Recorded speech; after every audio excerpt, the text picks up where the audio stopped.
दोस्तों, ये जो पहला वीडियो है आपका हाउ टू प्रोग्राम इन सी, ये स्पेशली उन लोगों के लिए है जिन्हें लगता है कि उनके लॉजिक्स नहीं बन पाते, या जब आप प्रोग्रामिंग करने बैठते हो तो आपको ये समझ में नहीं आता है कि हम अगला कोड क्या लिखें। ये जो पूरा लेक्चर है, आपने एक हेडिंग देखी हो अगर यहाँ पर, हाउ टू प्रोग्राम इन सी। अगर आपने इस लेक्चर को अच्छे से समझ लिया, हो सकता है कि ये लेक्चर थोड़ा सा बड़ा हो, पर अगर आपने इस लेक्चर को अच्छे से समझा तो मैं आपको ये श्योरिटी दे सकता हूं कि आप कोडिंग करना सीख जाएंगे सी लैंग्वेज में, और सी लैंग्वेज में सिंटेक्स कैसे कोड करना है, किस सिंटेक्स का क्या मतलब होता है, ये आपको इजीली समझ में आ जाएगा। दोस्तों, मेरा नाम है गौरव अग्रवाल, और हमेशा की तरह आज भी इस वीडियो में मेरा एक ही पर्पज है कि आपको कोडिंग में परफेक्ट करना और आपको एक अच्छा प्रोग्रामर बनाना। दोस्तों, वीडियो शुरू करने के पहले मैं आपको कुछ पॉइंट्स क्लियर करना चाहता हूं। मैं जो सिस्टम यूज कर रहा हूं, मेरा लैपटॉप है, उस पे ऑपरेटिंग सिस्टम है विंडोज 7, और हम सभी जानते हैं कि सी लैंग्वेज में प्रोग्रामिंग करने के पहले हमें दोस्तों डाउनलोड करना पड़ता है कंपाइलर। क्या डाउनलोड करना पड़ता है? कंपाइलर। अभी कंपाइलर अगर किसी को नहीं पता है कंपाइलर क्या होता है, तो अभी मैं आपको एक शॉर्ट में थोड़ा सा एक्सप्लेनेशन दे सकता हूं। कंपाइलर एक तरह का सॉफ्टवेयर होता है जो कि कन्वर्ट करता है, या मैं ये कहूं जो कि ट्रांसलेट करता है source code into machine code. अब दोस्तों देखिए, source code into machine code मतलब ये समझ में आ चुका है। कंपाइलर एक तरह का सॉफ्टवेयर है जो कि एक कोड को दूसरे कोड में कन्वर्ट करता है। अब ये सोर्स कोड क्या होता है तो मैं आपको बताऊंगा आगे जाके कि जब भी हम सी लैंग्वेज में क्या लिखेंगे, प्रोग्राम, ओके, या हम क्या करेंगे, कोडिंग, तो वो जो कोडिंग हम करेंगे, जो प्रोग्राम हम लिखेंगे, उसमें हम जो भी टाइप करेंगे वो क्या कहलाएगा, हमारा सोर्स कोड। और फिर उस कोड को हमें करना है रन। और देखिए, स्टेप नंबर 1 क्या हो गई आपकी, राइट प्रोग्राम, और उस प्रोग्राम को आपको क्या करना है, रन। पर एक बात का ध्यान रखना कि जब आप प्रोग्राम रन करते हो तो प्रोग्राम रन करती है आपकी मशीन। आपकी मशीन मतलब आपका सिस्टम, ओके। और जो मशीन समझती है वो आपका लिखा हुआ कोड नहीं समझती है। इसका मतलब आपने जो प्रोग्राम लिखा है वो प्रोग्राम पूरा आपका एक तरह से बोल सकते हैं इंग्लिश लैंग्वेज में है, और मशीन जो है वो आपकी इस लैंग्वेज को नहीं समझती है, क्योंकि मशीन की अपनी एक अलग लैंग्वेज होती है, उसको हम लोग कहते हैं बाइनरी लैंग्वेज, जो कि इस फॉर्मेट में होती है 01010101। तो वी कैन से दैट हम लोगों ने शुरू कहां से किया था कि आपको सबसे पहले अपने कंप्यूटर पे क्या लाना पड़ेगा, कंपाइलर। और कंपाइलर एक तरह का सॉफ्टवेयर है जो कि कन्वर्ट करता है सोर्स कोड को मशीन कोड में। तो अब आप समझ चुके होंगे कि आप जब प्रोग्राम लिखोगे तो वो कहलाएगा आपका सोर्स कोड, ओके, और उसको रन करेगी मशीन, और मशीन समझती है बाइनरी कोड। तो आपको यहां पर बीच में एक स्टेप और इन्वॉल्व करनी पड़ेगी, कंपाइल योर प्रोग्राम, या फिर हम कह सकते हैं compile your source code into machine code. तो जैसे आपने कोड कंपाइल किया, क्या बनेगा आपका मशीन कोड। और फिर आती है आपकी स्टेप नंबर 3 कि आपका जो मशीन कोड बनाए उसको आप रन कर सकते हो। तो दोस्तों, मैं आपको बताना ये चाह रहा था कि मेरे सिस्टम पे जो ऑपरेटिंग सिस्टम है वो विंडोज 7 है, और ये मैं आपको बार बार इसलिए बताना चाह रहा हूं क्योंकि अगर मेरे पास ऑपरेटिंग सिस्टम उबंटू होता या अगर मेरे पास ऑपरेटिंग सिस्टम मैक होता। आप सभी जानते हैं ये तीनों ही कौन है, ऑपरेटिंग सिस्टम है। तो दोस्तों अगर मेरे पास विंडोज ऑपरेटिंग सिस्टम है, या मेरे पास उबंटू है, या मेरे पास मैक है, ओके, सोचो अगर मेरे पास 3 मशीन है, मेरे पास 3 कंप्यूटर है, एक पर विंडोज है, एक पर उबंटू है और एक पर मैक है, और उन तीनों ही कंप्यूटर पर मुझे क्या चाहिए, मुझे क्या चाहिए, सी लैंग्वेज का कंपाइलर, क्योंकि कंपाइलर एक सॉफ्टवेयर है जो कि हर लैंग्वेज का अलग अलग आता है। तो अगर मुझे सी लैंग्वेज का कंपाइलर चाहिए तो यह डिपेंड करता है कि मेरा ऑपरेटिंग सिस्टम कौन सा है। अगर मेरा ऑपरेटिंग सिस्टम विंडोज है तो मुझे कंपाइलर जो लाना है उसका नाम होगा टर्बो सी। अगर मेरा ऑपरेटिंग सिस्टम उबंटू है तो दोस्तों जो मेरा कंपाइलर होगा वो होगा GCC। और अगर मेरा ऑपरेटिंग सिस्टम मैक है, मैक मतलब जो लोग एप्पल यूज करते हैं, तो मुझे कंपाइलर लाना पड़ेगा Xbox। अब आप लोग कंफ्यूज मत होना, चाहे मैं बात करता हूं टर्बो सी या फिर GCC या फिर Xbox, ये तीनों ही कौन है, ये तीनों ही आपके कौन है, सी लैंग्वेज के कंपाइलर। पर या आप सी लैंग्वेज का ड्रॉबैक कहो, या फिर आप ये कहो कि सी जो लैंग्वेज है, सी जो लैंग्वेज है, आप ऐसा कह सकते हो, देयर इज नो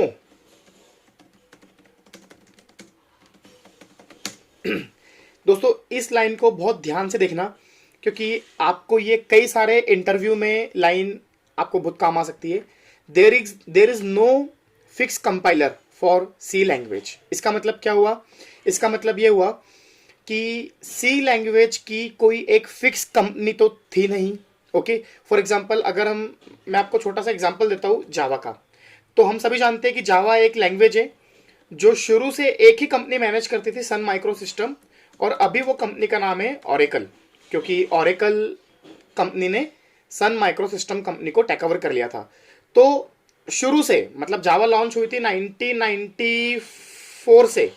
दोस्तों 1994 से जावा लैंग्वेज का अपना खुद का कौन है, एक फिक्स कंपाइलर। ओके, अगर आप विंडोज यूज करते हो, या आप यूनिक्स यूज करते हो, या आप मैक यूज करते हो, अलग अलग ऑपरेटिंग सिस्टम पे अगर आपको क्या चाहिए, जावा का कंपाइलर, तो आपको वो किसने बना के दिया है, जावा ने, और उसका नाम आप आगे जाके सुनोगे जावा सी। तो आप देखिए ये तीनों कौन है, जावा के ही कंपाइलर है, और तीनों कंपाइलर किसने प्रोवाइड किया आपको, ऑरेकल ने या सन माइक्रो सिस्टम ने। पर अगर हम बात करें किसकी, सी लैंग्वेज की, तो पहली बात तो सी लैंग्वेज को बनाने वाली कोई कंपनी फिक्स नहीं थी। जैसे जैसे हम सभी जानते हैं कि सी लैंग्वेज को 1970s में बनाया था डेनिस रिच्ची ने। तो हम लोग क्या कहते हैं कि डेनिस रिच्ची कौन है आपके, तो आप लोग कहते हैं डेनिस रिच्ची मतलब फादर ऑफ सी लैंग्वेज। पर दोस्तों एक बात का ध्यान रखना, Dennis Ritchie father of C language है, पर डेनिस रिच्ची ने भी सी लैंग्वेज का कोई फिक्स कंपाइलर नहीं बनाया था। और बाद में जब यूजर्स को जरूरत लगी किसकी, कंपाइलर की, तो फिर अलग अलग ऑपरेटिंग सिस्टम के हिसाब से, ध्यान दीजिएगा, जब आपके जैसे यूजर्स को जरूरत लगी सी लैंग्वेज के कंपाइलर की, तो अलग अलग ऑपरेटिंग सिस्टम्स के लिए सी लैंग्वेज के अलग अलग क्या बने, कंपाइलर। तो दोस्तों टर्बो सी, GCC या Xbox, ये है तो तीनों कौन, सी लैंग्वेज के कंपाइलर है।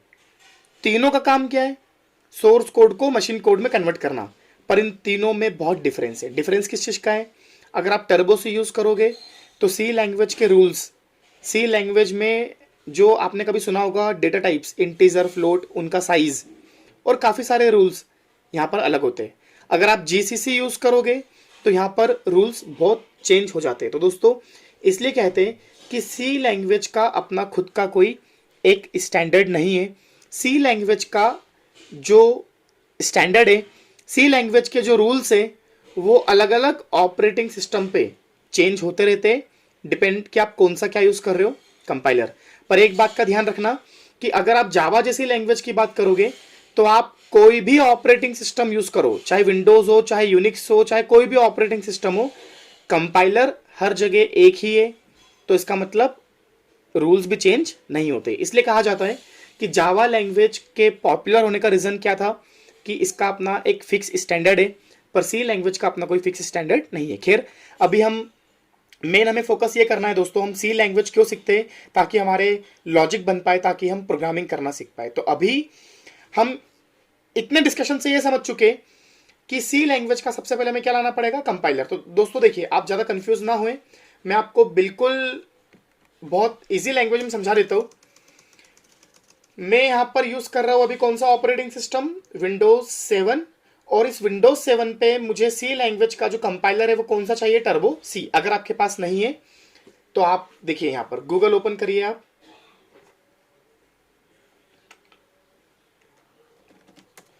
जैसे मैं यहाँ पर गूगल पे जाता हूँ तो आप देखिएगा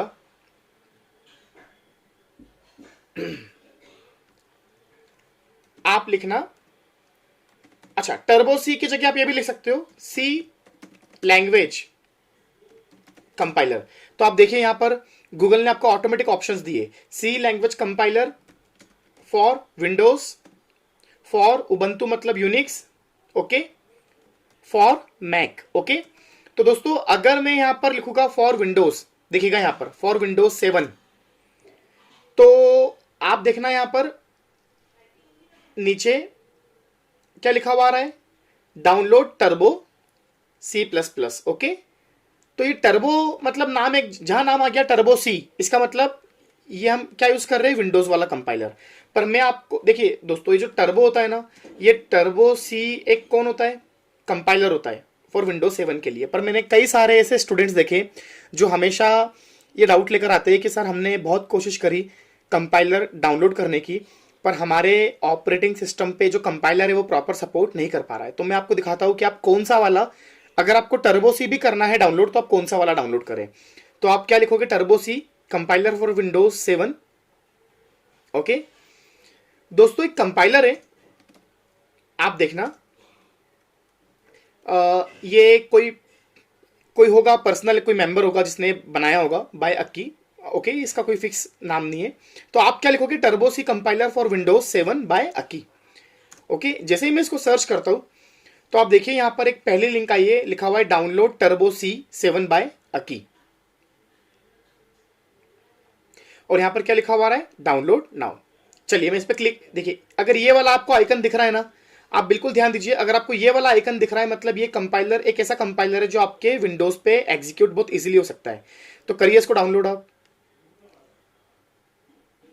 जैसे ही मैंने इसको डाउनलोड किया तो मेरे पास एक, हम सभी जानते हैं विंडोज पे हम जब भी कोई, क्योंकि कंपाइलर है तो एक सॉफ्टवेयर, तो आप देखिए यहाँ पर एक सेटअप मतलब जब भी हम कोई सॉफ्टवेयर डाउनलोड करते हैं तो हमें क्या मिलता है, उसका सेटअप। और जैसे मैं सेटअप को, अच्छा यहाँ पर लिखा है डॉट रार, मतलब मुझे इसको ओपन करना पड़ेगा, अनजिप करना पड़ेगा। देखिए दोस्तों मैं एक अलग जगह आ जाता हूं। दोस्तों मैं यहां पर अगेन इसको देखिए, मैं मेरी डी ड्राइव के अंदर एक न्यू फोल्डर क्रिएट कर लेता हूं, उसका मैं नाम दे देता हूं यहां पर कंपाइलर। और इसके अंदर मैं उस जो मेरी फाइल डाउनलोड हुई थी उसको मैं पेस्ट करता हूं। फाइल पे मैं राइट क्लिक करता हूं और यहां पर एक ऑप्शन होता है extract files, again D drive में कंपाइलर वाले फोल्डर के अंदर। दोस्तों देखिए यहां पर क्या आ चुका है, setup Turbo C dot exe. ये जो डॉट ई एक्सी फाइल है ना, आपको इस पे ही डबल क्लिक करना है, और जैसे ही आप इस पर डबल क्लिक करोगे आपको यहां पर एक ऑप्शन आएगा यस। ये एक छोटी सी विंडो आएगी, इस पर मैं क्लिक करूंगा, नेक्स्ट नेक्स्ट नेक्स्ट नेक्स्ट और इंस्टॉल। दोस्तों जैसे ही मैं इसको इंस्टॉल करूंगा यहां पर एक फिनिश का ऑप्शन आएगा। अब आप देखिएगा यहां पर क्या होगा, कुछ इस तरह की आपको विंडो ओपन होगी। ये जो ब्लू स्क्रीन होती है ना, ये ब्लू स्क्रीन ही आपका टर्बो सी का पूरा कंपाइलर है। अब आप कहेंगे कि ये कंपाइलर है या फिर ये क्या है, तो मैं आपको बताना चाहता हूं, जैसे ही आप कंपाइलर मतलब टर्बो सी इंस्टॉल करोगे तो आपको ये पूरा एक इंटरफेस मिलेगा। दोस्तों हम इंटरफेस किसे कहते हैं, यूजर इंटरफेस किसे कहते हैं, जहां पे हम सारे काम यूजर इजीली कर पाए। तो आप देखिए यहाँ पर आपको प्रोग्राम टाइप करने का भी ऑप्शन दिखा हुआ है ना। आप ऊपर बहुत सारे बटन से आप अपना जो प्रोग्राम है, आपकी जो फाइल है, उसको आप सेव भी कर सकते हो। आप देखना यहाँ पर एक ऑप्शन है कंपाइल। ओके, कंपाइल क्लिक करोगे तो ये जो पूरा कोड है क्या हो जाएगा, ये कंपाइल मतलब ये कोड मशीन कोड में कन्वर्ट हो जाएगा। रन का भी ऑप्शन है यहाँ पर। कुछ शॉर्टकट कीज भी दे रखी है, आपको कंपाइल करना हो तो बार बार यहाँ आने की जरूरत नहीं है, अपने कीबोर्ड पे ऑल्ट के साथ F9 की प्रेस कर सकते हो। तो दोस्तों ये जो पूरा सेटअप है, अभी मैं इसको यहां से कर देता हूं क्विट। ओके, आई थिंक आपको ये अभी तक क्लियर हो चुका होगा कि हमारे सिस्टम पे अभी क्या आ चुका है, टर्बो सी का कंपाइलर। तो ये तो बात हुई अभी आपकी कि कंपाइलर आपके पास आ चुका है, जो कि मैंने आपको सबसे पहले बताया था कि आपको अगर सी लैंग्वेज में कोड करना है तो आपको सबसे पहले अपने ऑपरेटिंग सिस्टम पे, अपने मशीन पे क्या लाना पड़ेगा, कंपाइलर। देखिए अब मेरे पास कंपाइलर आ चुका है। अच्छा एक बात मैं आपको और बता दूं, आप देखना आपका जो माय कंप्यूटर होता है उसमें सी ड्राइव होती है। ओके, जैसे ही आपने टर्बो सी जैसे ही आपने टर्बो सी का कंपाइलर क्या किया था, डाउनलोड, और डाउनलोड करने के बाद क्या किया था, इंस्टॉल। तो इंस्टॉल करने के ठीक बाद आप देखना आपके सी ड्राइव के अंदर एक टीसी नाम का फोल्डर बन चुका होगा। टीसी का मतलब होता है टर्बो सी। अभी मैं इस पर क्लिक करता हूं।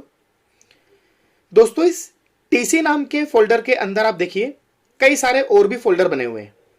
ओके, एक आपका ये फोल्डर है इंक्लूड। आगे जाके बताऊंगा मैं आपको इंक्लूड का मतलब क्या है।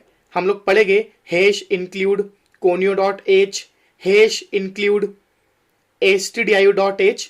तो अभी हम इसके बारे में बात नहीं करते। हम लोग कहां पर थे, सी ड्राइव के अंदर टीसी नाम का फोल्डर था। टीसी नाम के फोल्डर के अंदर एक फोल्डर और होता है बिन, BIN।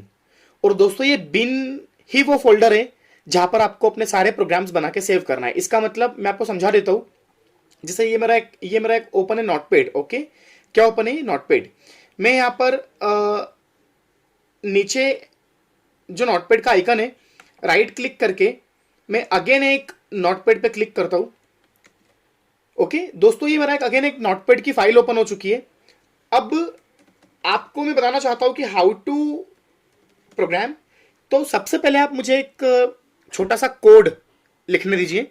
आप बस देखते जाइए कि मैं वो कोड कैसे लिख रहा हूं, और उस कोड को आप सिर्फ अभी ऑब्जर्व करिए। मैं उस कोड को लिखने के बाद आपको पूरा समझाता हूं कि मैंने ऐसा क्यों किया। तो देखिए दोस्तों, सबसे पहले तो आपको अगर सी लैंग्वेज में प्रोग्राम की स्टार्टिंग करना है तो सबसे पहले आप क्या लिखते हैं, हैश, फिर आप क्या लिखते हैं, इंक्लूड, ये जो एरो होता है stdio.h arrow close. Okay, then हम क्या लिखते हैं यहां पर, again hash include arrow open arrow close conio.h। आगे जाके मैं बताऊंगा आपको कि हैश का मतलब क्या है, इंक्लूड का मतलब क्या है, और इस stdio.h का मतलब क्या है। हम लोग पढ़ेंगे ये .h वाले जितने भी ये नाम है, ये सारी होती है आपकी हेडर फाइल्स। ओके, तो अभी इसको आप अवॉइड करो। चलिए अगली स्टेप में हम लिखते हैं यहां पर MAIN। क्या लिखा मैंने यहां पर, MAIN, मेन। दोस्तों ये वाले जो ब्रैकेट है इनको हम कहते हैं small bracket, bracket open bracket close. Okay, आप देखिए यहां पर ओपन और क्लोज, और यहां पर मैंने लगाया। अच्छा, अब ये भी कहलाते हैं आपके ब्रैकेट, पर इनको हम लोग कहते हैं करली ब्रैकेट। ओके, तो इसका मतलब मेन ब्रैकेट्स, करली ब्रैकेट्स। ओके, और ये करली ब्रैकेट ओपन और ये करली ब्रैकेट क्लोज, ये पहचान होती है आपकी एक तरह की, क्या होती है, बॉडी। या मैं ये कहूं कि करली ब्रैकेट ओपन से लेके क्लोज तक के बीच का आपका ये क्या होता है, एक area of code. Okay, area of code, इसका मतलब आपको जो भी कोड लिखना है या आपको जो भी स्टेटमेंट्स लिखना है या आपको जो भी लॉजिक्स लिखना है, वो सारा का सारा काम आपको कहां करना पड़ेगा, इस एरिया के बीच में। अब ये एरिया के बीच में तो हम सारा कोड लिख देंगे, पर इस करली ब्रैकेट के ऊपर क्या लिखा है, मेन, और इसके बाद क्या लगे, ये वाले ब्रैकेट। तो अभी आप ध्यान रखना कि ये जो स्मॉल वाले ब्रैकेट होते हैं इनको हम कहते हैं, इनको हम क्या कहते हैं, पैरेंथेसिस। क्या कहते हैं, ये जो ब्रैकेट्स है इनको हम लोग क्या कहते हैं, पैरेंथेसिस। दोस्तों ये जो मेन है और उसके बाद क्या लगे, पैरेंथेसिस। तो आप लोग आज के बाद ये ध्यान रखना कि ये जो मेन है, MAIN, main is a function, main is a function. और इस मेन के पहले हम लोग लगाते हैं यहां पर वॉइड। कुछ लोग वॉइड की जगह इंट भी लगाते हैं, आप देखना ध्यान से, मेन के पहले इंट भी लगाते। और अगर वो लोग इंट लगाते तो वो ये जो मेन के नीचे जो दिखती है आपको करली ब्रैकेट की, इसको बोलते हैं बॉडी। बॉडी खत्म होने के पहले वो लिखते हैं रिटर्न 0। पर रिटर्न 0 कब लिखते हैं वो लोग, जब वो मेन के पहले क्या लगाते हैं, इंट। पर अभी हमने क्या लगाया है यहाँ पर, वॉइड, तो हमें यहाँ पर रिटर्न 0 लिखने की जरूरत नहीं है। आप कंफ्यूज मत होना, ये रिटर्न वाला जो कॉन्सेप्ट है कि रिटर्न 0 क्यों लिखते हैं, मेन अगर एक फंक्शन है तो उसके पहले वॉइड कब लगाना है, इंट कब लगाना है। और सबसे मेन तो ये है कि अगर मेन एक फंक्शन है तो उसके पहले कुछ लगाना क्यों है। तो दोस्तों ये होता है सिंटेक्स। देखो मेन एक फंक्शन है और सी लैंग्वेज में हमेशा आप ध्यान रखना, जब भी आप कोई फंक्शन क्रिएट करते हो तो आपको उस फंक्शन के पहले लगाना पड़ता है, क्या लगाना पड़ता है, रिटर्न टाइप। तो दोस्तों ये वॉइड क्या है, एक तरह का रिटर्न टाइप। अब देखिए आप लोग देखना यहां पर, मेन कौन है, एक फंक्शन है। अब आप मुझसे पूछे कि फंक्शन क्या होता है, तो मैं आपको एक बहुत इजी लैंग्वेज में बता सकता हूं, function is a block. Block मतलब ये जो ओपन और क्लोज को हम लोग क्या बोल रहे हैं यहां पर, ब्लॉक। कुछ लोग यहां पर इसको क्या बोलते हैं, बॉडी। तो function is a block in which we write logics और इंस्ट्रक्शंस और कोड। ओके दोस्तों, फंक्शन एक तरह का ब्लॉक होता है जिसके अंदर हम क्या लिखते हैं, लॉजिक्स या इंस्ट्रक्शंस या कोड। फॉर एग्जांपल अगर मुझे कुछ कोड करना है तो कोड करने के पहले मुझे क्या बनाना पड़ेगा, एक फंक्शन। और उस फंक्शन को बनाने का तरीका क्या होता है, फंक्शन का एक नाम होता है, नाम के बाद लगाते हैं पैरेंथेसिस मतलब छोटे वाले ब्रैकेट्स। फंक्शन के नाम के पहले क्या लगाते हैं, उसका रिटर्न टाइप। और फंक्शन की क्या बनाते हैं हम, एक बॉडी। और फिर हम उस बॉडी के अंदर क्या करते हैं, कोड। ओके, जैसे हम लोगों ने यहां पे किया, एक बार फिर से आप देखिएगा, हम लोगों ने सबसे पहले क्या बनाया, एक मेन नाम का फंक्शन। और फंक्शन की पहचान क्या होती है, उसकी बॉडी। अब बॉडी में हम जो भी कोड करेंगे, पर एक बात यहां पर हम लोग मिस कर गए, फंक्शन के पहले में क्या लगाना है, रिटर्न टाइप, जो कि हम लोगों ने क्या लगाया, वॉइड। तो यहां पर वॉइड क्या है, यहां पर वॉइड क्या है, रिटर्न टाइप। किसका, मेन फंक्शन का। कुछ लोग ये भी कहते हैं क्या इसका नाम मेन ही रखना जरूरी है, अगर इसका नाम में क्या रख दो, यहां पर कुछ भी रख दो। यहां पर फॉर एग्जांपल मैंने यहां पर लिख दिया हेलो। तो दोस्तों आप बिल्कुल फंक्शन का नाम कुछ भी रख सकते हो, पर हम लोगों ने यहां पर नाम मेन क्यों रखा, क्योंकि अब मैं आपको एक और बात बता दूं, यहां पर एक और बात मैं आपको यहां पर क्लियर कर दूं, आप ध्यान देना। देखिए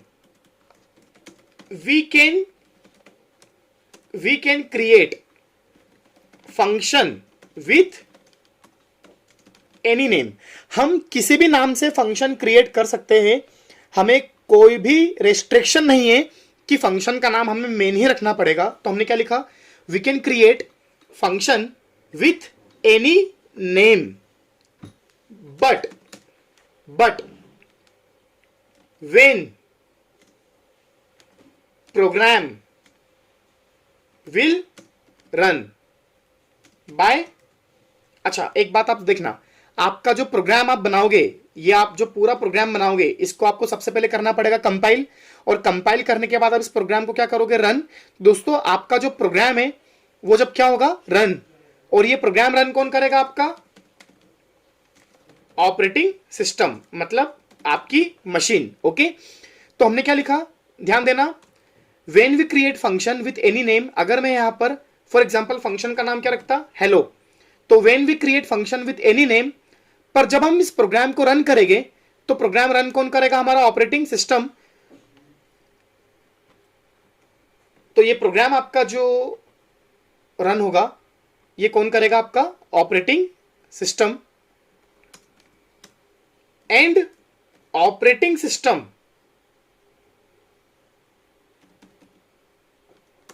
इनिशियली एट वेरी फर्स्ट, क्या लिखा मैंने आपको, प्रोग्राम करना पड़ेगा रन, रन करेगा आपका ऑपरेटिंग सिस्टम, और जब आपका ऑपरेटिंग सिस्टम सबसे पहले एट वेरी फर्स्ट प्रोग्राम क्या करता है, run OS call main function only. दोस्तों मैंने सिर्फ आपको ये लाइन समझाने के लिए ये पूरा पॉइंट समझाया है कि अगर आप हेलो नाम से फंक्शन क्रिएट करोगे तो आपका प्रोग्राम जब रन होगा तो आपका ऑपरेटिंग सिस्टम हेलो नाम के फंक्शन को कॉल नहीं कर पाएगा, क्योंकि ऑपरेटिंग सिस्टम सबसे पहले कॉल कौन से फंक्शन को करता है, जिसका नाम मेन होता है। इसलिए आपको सबसे पहले एक फंक्शन कौन सा बनाना पड़ता है, मेन। हाँ, अगर आपके प्रोग्राम में कोई और फंक्शन है, किस नाम से, हेलो नाम से, मैं बताऊंगा आगे जाके कि आप अपने अदर फंक्शन कैसे बनाते हो, तो उस फंक्शन को आप कहां से कॉल करोगे, मेन फंक्शन के अंदर से कोड लिख के, कुछ इस तरह से।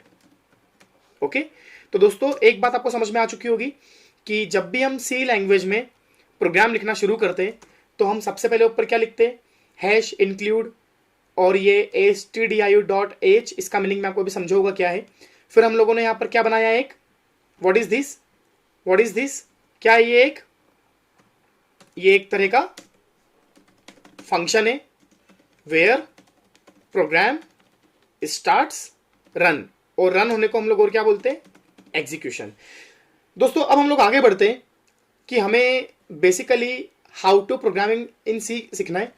तो अब इस मेन फंक्शन के अंदर आप देखिएगा, ये मैं अभी जो लिखा है इसको हटा देता हूं।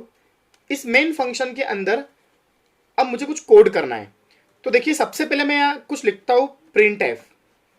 क्या लिखा मैंने यहां पर, प्रिंट एफ, और इस एफ का मतलब है फंक्शन, इसका मतलब प्रिंट एफ नाम का ये कौन है, एक फंक्शन। अब यहां पर आप एक गलती मत कर देना, प्रिंट एफ एक फंक्शन है, ये सुन के ये मत समझ लेना कि इसके आगे पैरेंथेसिस लगेंगे और इसके भी हम क्या बना देंगे यहां पर बॉडी, और उसमें भी हम क्या लिख देंगे यहां पर कोड। दोस्तों आप गलत नहीं समझ रहे हो, मैंने ही आपको बताया कि एक फंक्शन के पहले लगता है रिटर्न टाइप, उस फंक्शन के नाम के बाद लगते हैं पैरेंथेसिस, फंक्शन की हम बनाते हैं बॉडी, और बॉडी में लिखते हैं कोड। पर ये जो अभी तक मैंने आपको बताया पूरा कॉन्सेप्ट, ये किसके बारे में था, मेन फंक्शन के बारे में। पर जरूरी नहीं है कि हर फंक्शन की हम बॉडी बनाए, हर फंक्शन के अंदर हम कोड लिखे, या हर फंक्शन को हम क्या दे, एक रिटर्न टाइप। दोस्तों ये भी तो हो सकता है कि ये जो प्रिंट एफ एक फंक्शन है, ये पहले से आपको क्या हो, प्रीडिफाइंड, क्या हो, ये पहले से प्रीडिफाइंड, और ऐसे फंक्शंस को हम लोग क्या कहते हैं, प्रीडिफाइंड फंक्शंस। मैं आपके नॉलेज के लिए क्लियर कर दूं, सी जो लैंग्वेज है आपके पास, सी आपकी जो लैंग्वेज है, C language already provide you many predefined functions with body and code. इसका मतलब सी लैंग्वेज ने आपको पहले से बहुत सारे फंक्शंस बनाकर दे रखे, जिनकी बॉडी भी पहले से बनी है और जिनमें कोड भी पहले से लिखा है।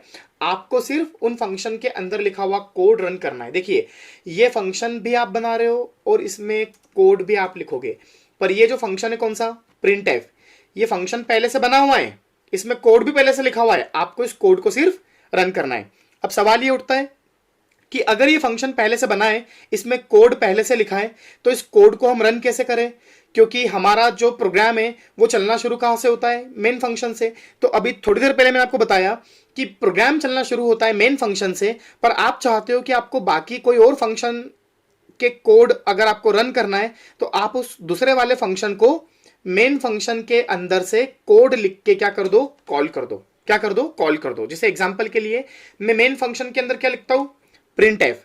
प्रिंट एफ जो कि इस फंक्शन का नाम था, उसके बाद मैंने क्या लगाए, पैरेंथेसिस। पर इसकी बॉडी मत बनाना आप, क्योंकि आप इस फंक्शन को यहां पर क्या करना चाहते हो, कॉल। और दोस्तों जब भी हम किसी फंक्शन को कॉल करना चाहते हैं तो हम उसके नाम के बाद ब्रैकेट लगा के क्या लगा देते हैं, सेमीकोलन। सेमीकोलन सेमीकोलन लगाया मतलब ये लाइन यहां पर एंड हो गई। दोस्तों इसका मतलब जब प्रोग्राम चलना शुरू कहां से होगा, मेन फंक्शन से। तो मेन फंक्शन की बॉडी के अंदर सबसे पहले कोड क्या लिखा हुआ है, प्रिंट एफ। और प्रिंट एफ यहां से क्या हो रहा है, कॉल। और कॉल करने पे क्या होगा, प्रिंट एफ की क्या सर्च की जाएगी, बॉडी, और बॉडी के अंदर लिखा हुआ कोड। पर अगेन यहां पर एक क्वेश्चन आता है कि प्रिंट एफ फंक्शन को हम यहां पर कॉल कर रहे हैं जिससे उसकी सर्च की जाएगी बॉडी, और बॉडी के अंदर लिखा हुआ कोड। तो अगर ये प्रिंट एफ एक फंक्शन है और अगर ये प्रीडिफाइंड है तो ये कहां रखा हुआ है, इसकी बॉडी कहां पर है, और वो जो कोड लिखा है वो कहां पर है। तो दोस्तों इसी के लिए हम लोग यहां पर लिखते हैं ये कोड ऊपर, हैश इंक्लूड stdio.h। stdio.h, ये .h मतलब ये एक तरह की कौन है दोस्तों, एक फाइल है, और इसको हम लोग यहां पर कहते हैं हेडर फाइल। आप देखिएगा जब मैंने आपको दिखाया था सी ड्राइव के अंदर टीसी नाम का फोल्डर बना था, उस टीसी नाम के फोल्डर में आप देखिए एक फोल्डर था इंक्लूड नाम का। आप देखिए एक फोल्डर था इंक्लूड नाम का। इस इंक्लूड को और इस इंक्लूड को आप मैच कर पा रहे हैं, ओके। और इस इंक्लूड नाम के फोल्डर में आप देखिए यहां पर बहुत सारी अलग अलग तरह की फाइल्स है, .h, देख पा रहे हैं आप, .h, ओके। तो ये दोस्तों जो अलग अलग तरह की फाइल्स है आपकी सारी, इसमें आप देखिए एक नाम है यहां पर conio.h, हमने भी लिखा है यहां पर conio.h, और एक नाम आपको नीचे दिखेगा stdio.h, ओके, stdio.h। तो दोस्तों ये आपको वो सारी हेडर फाइल्स है जो आपको सी लैंग्वेज ने प्रोवाइड कर रखी है, और इन सारी फाइल्स के अंदर ऐसे कई सारे प्रीडिफाइंड फंक्शंस बने हुए रखे हैं जिनमें कोड पहले से लिखा है। और दोस्तों ये प्रिंट एफ एक फंक्शन है जो किसी हेडर फाइल में पहले से बना हुआ रखा होगा, और ये फंक्शन जिस हेडर फाइल में होता है उसका नाम होता है stdio.h। stdio.h। तो आप देखिए अगर मुझे मेन फंक्शन के अंदर से प्रिंट एफ फंक्शन को क्या करना है, कॉल, तो कॉल करने के पहले मुझे प्रिंट एफ फंक्शन जिस हेडर फाइल में रखा हुआ है उस हेडर फाइल को मुझे क्या करना पड़ेगा, इंक्लूड। तो ये जो इंक्लूड हम लिखते हैं यहां पर, हम क्यों लिखते हैं, हम इसलिए लिखते हैं ताकि हमारा प्रोग्राम चलने के पहले ये हेडर फाइल क्या हो जाए, इंक्लूड हो जाए, ताकि जैसे ही हमारा प्रोग्राम चलना शुरू हो और प्रिंट एफ फंक्शन कॉल हो तो प्रिंट एफ फंक्शन को अपनी बॉडी और अपना कोड कहां मिल जाएगा, इस हेडर फाइल में। जैसे आपने यहां पर क्या लिखा है, conio.h। तो दोस्तों ये conio.h की अगर हम लोग बात करते conio.h की, तो ये भी कौन है, एक तरह की हेडर फाइल है। इसमें भी क्या रखे, प्रीडिफाइंड फंक्शंस रखे, और आगे जाके आपको पढ़ाया जाएगा। जैसे मेन फंक्शन के अंदर हमने लिखा प्रिंट एफ। अच्छा एक बात का ध्यान रखना, प्रिंट एफ का काम होता है कुछ भी प्रिंट करना। तो अभी मैं इसके ब्रैकेट के अंदर डबल इन्वर्टेड कॉमा लगा के यहां मैं लिख देता हूं कुछ भी, हेलो, और यहां मैंने लिख दिया प्रोग्रामर्स पॉइंट, या फिर दोस्तों शॉर्ट में आप लिख सकते हो हेलो वर्ल्ड, ओके। तो ये डबल इन्वर्टेड कॉमा आपने कहां लगाए, प्रिंट एफ के इन ब्रैकेट्स के अंदर। और प्रिंट एफ का काम क्या होगा, जैसे ही प्रोग्राम चलना शुरू होगा प्रिंट एफ फंक्शन कॉल होगा, और प्रिंट एफ का काम होगा हेलो वर्ल्ड को क्या कर देना, प्रिंट कर देना। और ये जो भी प्रिंट होता है ये कहां प्रिंट होता है, कंसोल पे। अभी कंसोल क्या होता है तो मैं बता दूं आपको, कंसोल का मतलब होता है आउटपुट स्क्रीन।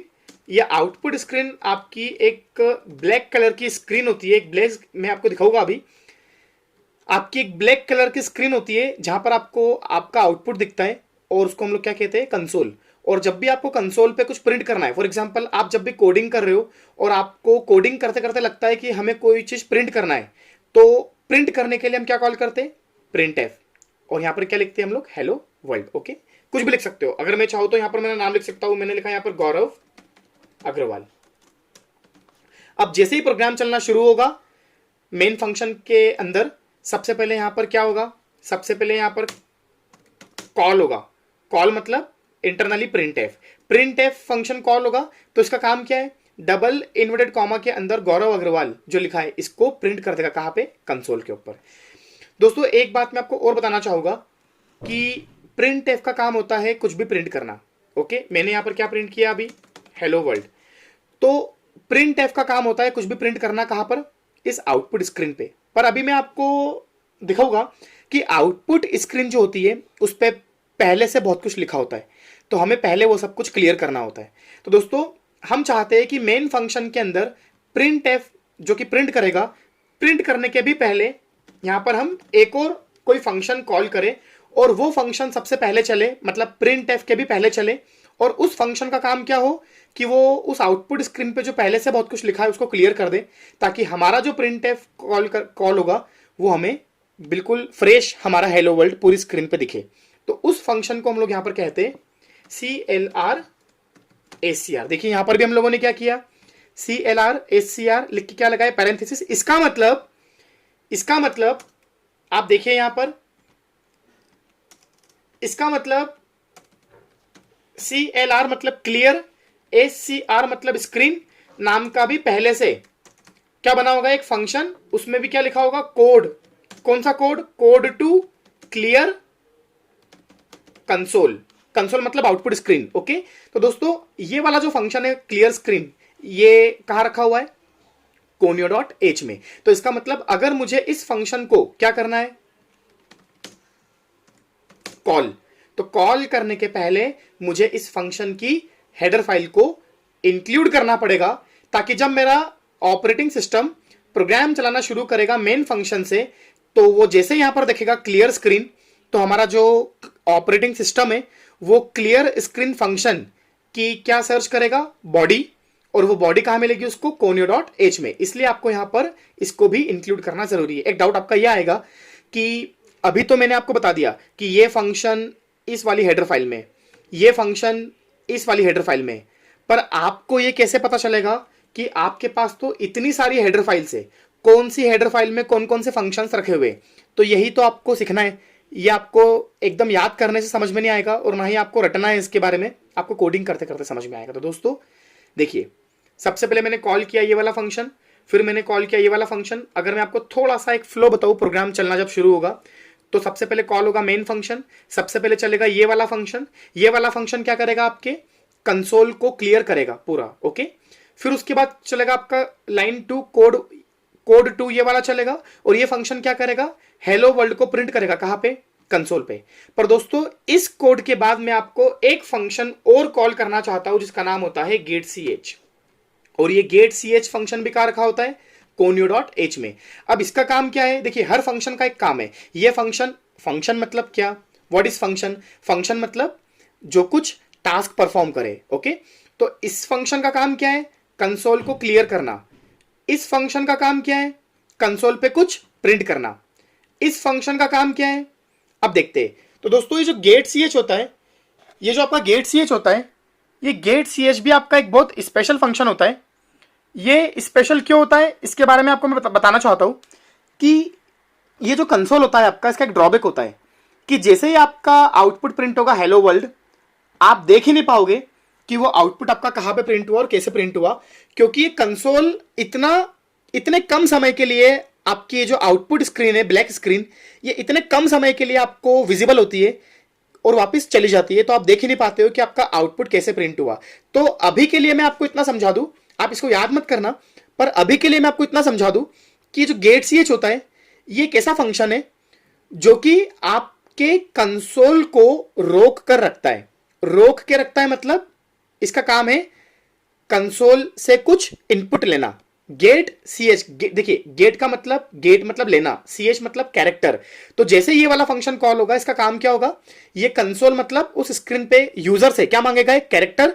और जब तक यूजर कोई भी कैरेक्टर नहीं देगा तब तक आपकी जो स्क्रीन है वो क्या हो गई, होल्ड।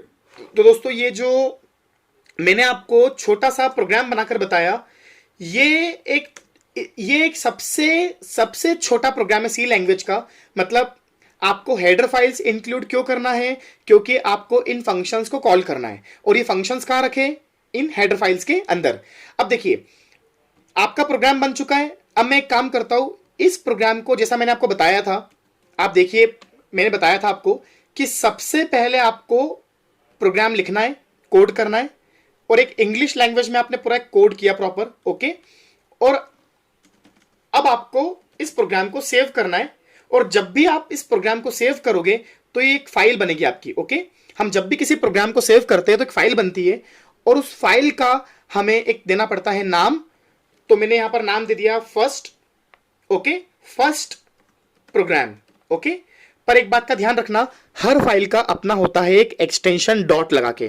तो जब भी आपको सी लैंग्वेज के प्रोग्राम सेव करना है, लास्ट में आप लगाओगे डॉट सी, ओके। पर एक बात और ध्यान रखना, ये आप अगर कोई नोटपैड की फाइल बनाते तो आप जहां चाहते वहां सेव कर सकते थे, D drive, E drive, okay. पर दोस्तों ये आपका सी का प्रोग्राम है, और मैं आपको यह बताना चाहता हूं कि जब भी आप किसी सी लैंग्वेज के प्रोग्राम को सेव करते हैं तो आपको उस प्रोग्राम को सेव करना पड़ेगा कहां पर, ध्यान दीजिए मैंने बताया था आपको सी ड्राइव के अंदर। सी ड्राइव के अंदर टीसी नाम का फोल्डर क्रिएट हुआ था, उसमें एक फोल्डर था बिन नाम का। आप इसको रूल समझो, रेगुलेशन समझो, या कुछ भी समझो, सी लैंग्वेज के जितने भी प्रोग्राम्स आपको सेव करना है वो इसी फोल्डर में करना है, बिन फोल्डर में। और इस फाइल का नाम मैंने यहां पर क्या दिया, फर्स्ट प्रोग्राम, और यहां पर डॉट सी लगा के दिया, ओके। दोस्तों ये मेरा प्रोग्राम बन चुका है, सेव भी हो चुका है। अब आइए हम लोग देखते हैं इसको हमें क्या करना है, अगली स्टेप क्या है, कंपाइल करना है, ओके। और कंपाइल कौन करेगा, आपका कंपाइलर, और वो कंपाइलर है आपका टर्बो सी। तो अब हमें क्या ओपन करना है, तो देखिए मैं यहां पर विंडोज पे जाता हूं, सर्च पे। दोस्तों सर्च पे जाके मैं यहां पर टाइप करता हूं टर्बो सी। देखिए यहां पर वो सेटअप आ गया टर्बो सी का, जो हम लोगों ने किया था डाउनलोड। करिए इसको ओपन। दोस्तों जैसे ही ये ओपन होगा टर्बो सी का सेटअप, एक मिनट आप देखिएगा यहां पर, ये जो प्रोग्राम आप देख पा रहे हैं ये पहले का प्रोग्राम ओपन है। तो आप देखिएगा इस प्रोग्राम के पहले यहां पर एक कॉर्नर पे या आइकन होता है ग्रीन कलर का, इससे क्लोज कर दीजिए। अब देखिए आपको यहां पर फाइल पे जाके दो ऑप्शन है, न्यू या ओपन। अगर न्यू करोगे तो जो प्रोग्राम आपने अभी नोटपैड पे टाइप किया था वो आप डायरेक्टली यहां पर भी टाइप कर सकते हो, बिल्कुल सही है। आप में से कई सारे ऐसे स्टूडेंट्स होंगे, जब मैं प्रोग्राम नोटपैड पे टाइप कर रहा होगा तो आप लोगों ने मन में सोचा होगा कि हमने तो आज तक प्रोग्राम हमेशा ब्लू स्क्रीन पे टाइप किया है। तो दोस्तों मेरी हैबिट है कि मैं पहले प्रोग्राम नोटपैड पे टाइप करता हूं, और फिर उसको मैं सेव करता हूं कहां पर, बिन फोल्डर में, और फिर मैं डायरेक्टली उस प्रोग्राम को यहां पर ओपन करता हूं। तो देखिए मैं यहां पर इसको ओपन करता हूं। अच्छा, ओपन करते समय आप यहां पर डायरेक्टली प्रोग्राम का नाम लिख दो। क्या नाम था, first program dot C. Just a minute.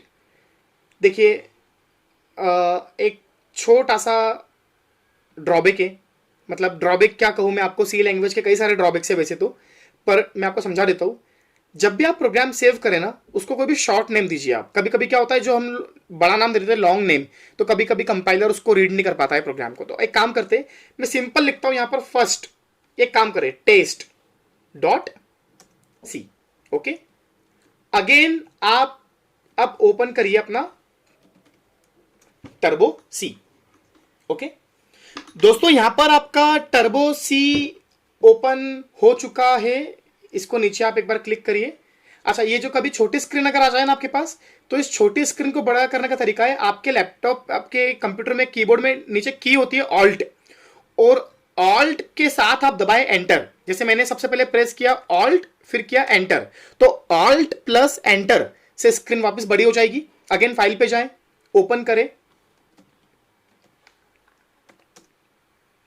Just minute, क्या इश्यू आ रहा है एक बार चेक कर लेते। एक बार फिर से मैं ओपन करता हूं। एक काम करते हैं, सिर्फ फाइल का नाम लिखने की जगह आप डायरेक्टली लिखिए पूरी ड्राइव का नाम, कौन सी ड्राइव थी, C:/, इस तरह से हम ड्राइव का नाम लिखते हैं। उसमें फोल्डर था TC, उसमें फोल्डर था bin, और उसमें नाम था आपका first.c। ये अभी भी ओपन नहीं हो रहा है, घबराने की जरूरत नहीं है। आपके C लैंग्वेज के कोडिंग में, और स्पेशली जब आप ये यूज करोगे कंपाइलर, तो कई बार आपको ये इस तरह के डाउट्स आते हैं, मतलब सब कुछ सही होते हुए भी आपका प्रोग्राम ओपन नहीं होता है। मैं फिर कोशिश करता हूं एक बार, चलिए कोई बात नहीं, अगर ओपन नहीं हो रहा हो तो हम डायरेक्टली यहां पर टाइप कर लेते हैं, क्योंकि वैसे भी हमें प्रोग्राम चला कर देखना है कि उसका आउटपुट क्या आएगा। दोस्तों सबसे पहले हम लोगों ने क्या लिखा था, #include stdio.h, फिर क्या लिखा था हम लोगों ने, #include conio.h, फिर void main। मेन कौन है, याद करो, मेन कौन है, फंक्शन है। आगे क्या लगते हैं, पैरेंथेसिस, और क्योंकि ये प्रीडिफाइंड नहीं है, ये हम बना रहे, इसको हम क्रिएट कर रहे हैं, तो इसकी हम क्या बनाएंगे, बॉडी। अब इस बॉडी के अंदर हमने सबसे पहले क्या लिखा, क्लियर स्क्रीन फंक्शन कॉल किया। एक काम करते हैं, अभी कॉल मत करो, डायरेक्टली क्या कॉल करो, printf। ओके, printf के अंदर क्या लिखो, हेलो वर्ल्ड। उसके बाद क्या कॉल करो, getch। इस प्रोग्राम में अभी आपने printf के ऊपर एक फंक्शन कॉल नहीं किया है, कौन सा, क्लियर स्क्रीन। तो देखते हैं इसके बिना क्या होता है। अभी भी क्या होगा, सबसे पहले प्रोग्राम करते हैं कंपाइल।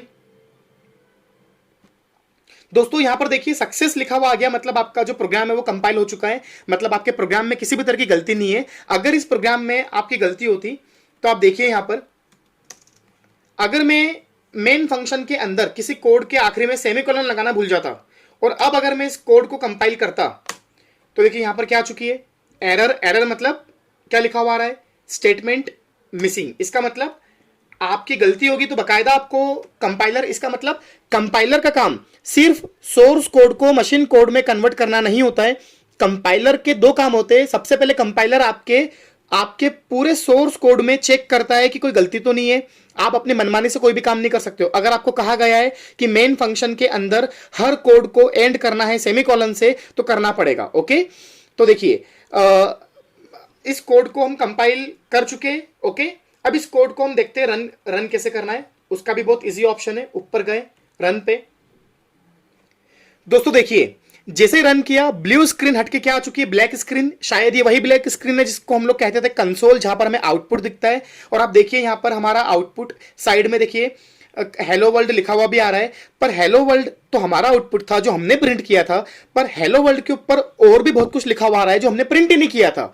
तो यही कारण है कि हम कुछ भी प्रिंट करने के पहले क्या कॉल करते हैं, क्लियर स्क्रीन। इससे क्या होगा, अब जब प्रोग्राम चलना शुरू होगा आपका मेन फंक्शन से, तो सबसे पहले कौन कॉल होगा, क्लियर स्क्रीन, जो कि आपके कंसोल को क्लियर करेगा।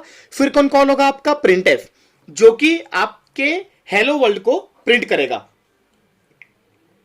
और फिर कॉल होगा आपका getch, जो कि आपके कंसोल को होल्ड करेगा। आइए अब इसको हम लोग एक बार कंपाइल करते हैं, रन करते हैं। दोस्तों देखिए सिर्फ और सिर्फ क्या लिखा हुआ आ रहा है, हेलो वर्ल्ड। ओके, और हेलो वर्ल्ड के बाद एक कर्सर ब्लिंक हो रहा है। वो कर्सर जो ब्लिंक हो रहा है, वो कर्सर का मतलब वो कॉल हुआ getch, जो आपसे कुछ भी कीबोर्ड पे की मांग रहा है। गेट का मतलब आपसे कोई भी, वो getch ये कह रहा है कि आप कीबोर्ड की कोई भी की प्रेस करो ताकि getch को क्या मिल जाए, कैरेक्टर। इसका मतलब getch का काम होता है कैरेक्टर लेना, पर यहां पर हम लोगों ने getch को यूज किया है कंसोल को होल्ड करने के लिए। अगर मैं यहां पर getch नहीं लगाता तो आप देखिए यहां पर क्या होता। दोस्तों देखिए मैं रन कर रहा हूं पर मुझे कुछ दिख नहीं रहा है, पर आप अब ध्यान से देखना, रन करोगे तो कुछ ब्लैक सा दिखेगा आपको, मतलब वो कंसोल आकर चले गया पर वो होल्ड नहीं हुआ। इसका मतलब getch लगाना जरूरी है। अब देखिए हेलो वर्ल्ड। ओके, तो दोस्तों ये आपने इस प्रोग्राम का हमारा जो टाइटल है, how to program in C. Okay, आप समझ चुके हो कि सी लैंग्वेज में हमें कैसे प्रोग्राम्स लिखना है। ओके, जैसे आपने यहां पर लिखा कि हेडर फाइल्स क्या होती है। ओके, फिर मेन एक फंक्शन होता है, उसके अंदर हम क्या लिखते हैं, लाइंस ऑफ कोड, और हमें फिर उस प्रोग्राम को करना पड़ता है। उस प्रोग्राम को सबसे पहले प्रोग्राम लिखो, फिर उस प्रोग्राम को सेव करो, कैसे, .c से, और कहां पर, सी ड्राइव के अंदर टीसी फोल्डर के अंदर, बिन फोल्डर के अंदर, जैसे हम लोगों ने किया था फर्स्ट डॉट सी। देन आप क्या करो, कोड कंपाइल करो। अच्छा, कंपाइल करने की शॉर्टकट कमांड क्या होती है? ऑल्ट प्लस F9 वाली की, F9 वाली की। ओके, देन आप उस प्रोग्राम को रन करो, और रन करने की शॉर्टकट कमांड क्या होती है? कंट्रोल प्लस F9 की। इसका जो नेक्स्ट लेक्चर मैं अपलोड करूंगा, ये वाला जो लेक्चर है, इसमें आपको ये समझ, मतलब मैं मानता हूं कि अगर कोई बिगिनर से बिगिनर, मतलब मैं ये वर्ड यूज करते हुए आप अच्छा नहीं लग रहा है, पर अगर कोई बिगिनर से बिगिनर भी स्टूडेंट, कोई गधे से गधा भी स्टूडेंट अगर इस वीडियो को पूरा देखा होगा, अगर उसने ध्यान से, मतलब मैं बोलता हूं ना कि आप एवरेज हो, बिलो एवरेज हो, टॉपर हो या कोई भी हो, अगर आपने इस वीडियो को ध्यान से देखा होगा तो आपको एटलीस्ट ये तो समझ में आ चुका होगा कि सी लैंग्वेज के अलग अलग कंपाइलर होते हैं। टर्बो सी क्या होता है, टर्बो सी को डाउनलोड कैसे करना है, कोडिंग कैसे करना है। हम जब भी सी लैंग्वेज का प्रोग्राम बनाते हैं तो इन सारी चीज़ों का मतलब क्या होता है। होने में ये भी फंक्शन है और होने में ये भी फंक्शन है, पर इस फंक्शन को हमने बनाया है और ये फंक्शन सारे प्रीडिफाइंड है, जिनको हम यहाँ पर क्या कर रहे हैं, कॉल कर रहे हैं। तो दोस्तों, इसी तरह के मैं अभी और भी कुछ वीडियोस अपलोड करूंगा। सी लैंग्वेज इसलिए सीखो ध्यान से, आप जावा, पाइथन, कितनी भी लैंग्वेज अच्छे से पढ़ लो, पर अगर आपकी सी लैंग्वेज में कमांड अच्छी नहीं है तो आपका इंटरव्यू क्लियर नहीं होगा। दोस्तों, अगेन मैं आपको कहना चाहूंगा कि अगर आपको कोई भी डाउट्स हो, आपको कुछ भी क्वेरीज हो, ओके, तो आप प्लीज नीचे कमेंट करें। अगर आपको जावा या फिर पाइथन या फिर आपको कोई प्लेसमेंट या जॉब ओरिएंटेड कोई आपको क्वेरीज हो, या आपको कोई इसका पर्टिकुलर कोर्स करना हो कि सर हमें सी लैंग्वेज तो आती है या हम सी लैंग्वेज तो सीख लेंगे, पर हमें आगे प्लेसमेंट्स के लिए क्या मिलेगा, क्योंकि मैक्सिमम बच्चों के डाउट्स ये आते हैं कि उनको उनके कॉलेज से प्लेसमेंट्स नहीं मिलता है, तो आप मुझे इस नंबर पर कॉल कर सकते हैं। दोस्तों, ये नंबर पर आप मुझे कॉल कर सकते हैं। तो हम लोगों के कई सारे ऐसे हमारे पास कुछ ऑनलाइन प्लेसमेंट ओरिएंटेड कोर्सेस है, जिसमें 100% मैं आपको अश्योर करता हूं जॉब्स के लिए। वैसे भी अभी आप समझ पा रहे हैं कि जो लॉकडाउन का टाइम है, इसके बाद तो आईटी में खूब जॉब्स आनी है, मतलब अच्छी खासी वैकेंसीज आनी है। तो आप तैयार रखें कि आप नेक्स्ट टारगेट बनाए 6 मंथ का, कि आफ्टर 6 मंथ आप जब किसी भी कंपनी में इंटरव्यू दे तो आपका एक ही बार में जॉब और आपका इंटरव्यू क्लियर हो जाए। देखिए, मैं आपको बताना चाहता हूं, इतनी डिग्री करने के बाद भी आपको अगर 10,000 रुपीज पर मंथ की जॉब मिलती है तो करने से मतलब नहीं है। एटलीस्ट आपको जो पैकेज मिलना चाहिए वो मिलना चाहिए अबाउ 3 लाख का, ओके, तब जाके आप ये कह सकते हैं कि आपकी जॉब अच्छी है। तो ये मैटर नहीं करता है कि आपका बीटेक है या आपका बीकॉम है या आप कोई स्कूल के स्टूडेंट है या आपकी ब्रांच सिविल है, मैकेनिकल है, या आपको बहुत गैप हो चुका है। अगर आपको बहुत ज़्यादा गैप हो चुका है तो उसके भी ऑप्शन है कि अपन जॉब कैसे ले सकते हैं। पर दोस्तों, एटलीस्ट मैं आपको कहूँगा आप अपना इनिशिएटिव लो और एटलीस्ट आप आईटी में स्विच करो, क्योंकि आईटी में ही आप आगे करियर आपका है। दोस्तों, अगर वीडियो अच्छा लगा हो तो दोस्तों के साथ आप शेयर करें और प्लीज़ चैनल को आप सब्सक्राइब कर लीजिए ताकि मेरे आने वाले सारे वीडियोस आपको मिलते रहे। आज के लिए इतना ही। Thank you so much.